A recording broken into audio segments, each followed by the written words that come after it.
Hola, estas son las noticias y los indicadores económicos más importantes del día de hoy. El gobierno se niega a retirar la reforma tributaria, pero invita a consensos. Pese a las masivas movilizaciones que se vivieron en el país en contra de la reforma tributaria y del llamado de su propio partido, el presidente Iván Duque se paró en la raya y reiteró que esta no será retirada. El mandatario indicó que esto dejaría un mal mensaje que traería incertidumbre financiera. Además, recordó que es la vía para mantener los programas sociales para la población más vulnerable. Sin embargo, señaló que desde el gobierno se encuentran abiertos a realizar los cambios necesarios en el proyecto. Esto en el marco de una discusión constructiva que beneficie al país y que permita estabilizar las finanzas públicas.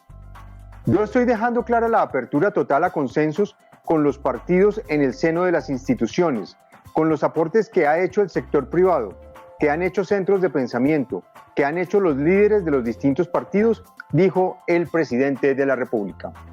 Se incrementó la pobreza en el país. El Departamento Nacional de Estadística reveló este jueves que la pobreza monetaria en Colombia durante el 2020 se trepó hasta en 42,5%.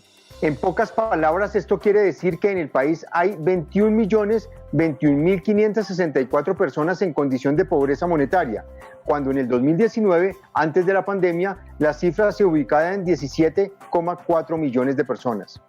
Así las cosas, durante el año anterior entraron en pobreza monetaria 3,6 millones de personas más. El aumento de la pobreza extrema, es decir, donde se encuentran las personas que ganan 145.000 pesos al mes, también enciende las alarmas, pues ahora hay 7.470.265 personas que no logran ni siquiera la ingesta calórica mínima. Durante el 2020, 2.781.383 personas entraron en esa condición. En noticias internacionales, Estados Unidos se dispara. Con la llegada de Joe Biden a la presidencia y la agresiva campaña de vacunación, Estados Unidos se empieza a sacudir de la aguda crisis que vivió durante el 2020. Según datos publicados por el gobierno este jueves, la economía de ese país creció 6,4% gracias a la recuperación del consumo de los hogares y el aumento del gasto público, que ha estado impulsado por la entrega de miles de millones de dólares en cheques para las familias más afectadas por la pandemia. Los consumidores han invertido en bienes de consumo de gran valor, como carros y casas. Además, el gasto federal en servicios como hoteles y restaurantes subió un 14% en este trimestre. Y es que los resultados de la vacunación tienen mucho que ver.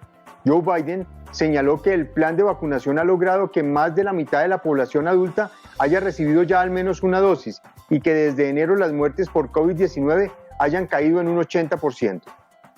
En los indicadores económicos del día, el dólar se cotizó en promedio a 3.711 pesos con 43 centavos. El precio del petróleo Brent, de referencia para Colombia, se mantuvo en promedio en $68 por barril. En la Bolsa de Valores de Colombia, las acciones que más sobresalieron fueron las de Cemex Latam Holdings y Corfi Colombiana, que se valorizaron en promedio 3,8% y 1,6% respectivamente. Mientras tanto, las acciones que cayeron fueron tanto las ordinarias como las preferenciales del Grupo Sura, que retrocedieron en promedio 2,7% y 2,31% respectivamente. En otras cifras, 9.000 millones de euros es la suma que tienen que pagar los herederos del fallecido presidente del Grupo Samsung y el hombre más rico de Corea del Sur, Lee Kun-hee, esto por concepto de impuestos de sucesiones.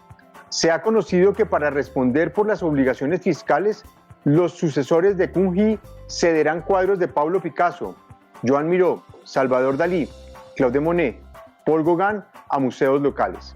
También construirán un hospital y un laboratorio para investigar las enfermedades infecciosas. El patrimonio del desaparecido líder empresarial se estima en más de 14.900 millones de euros.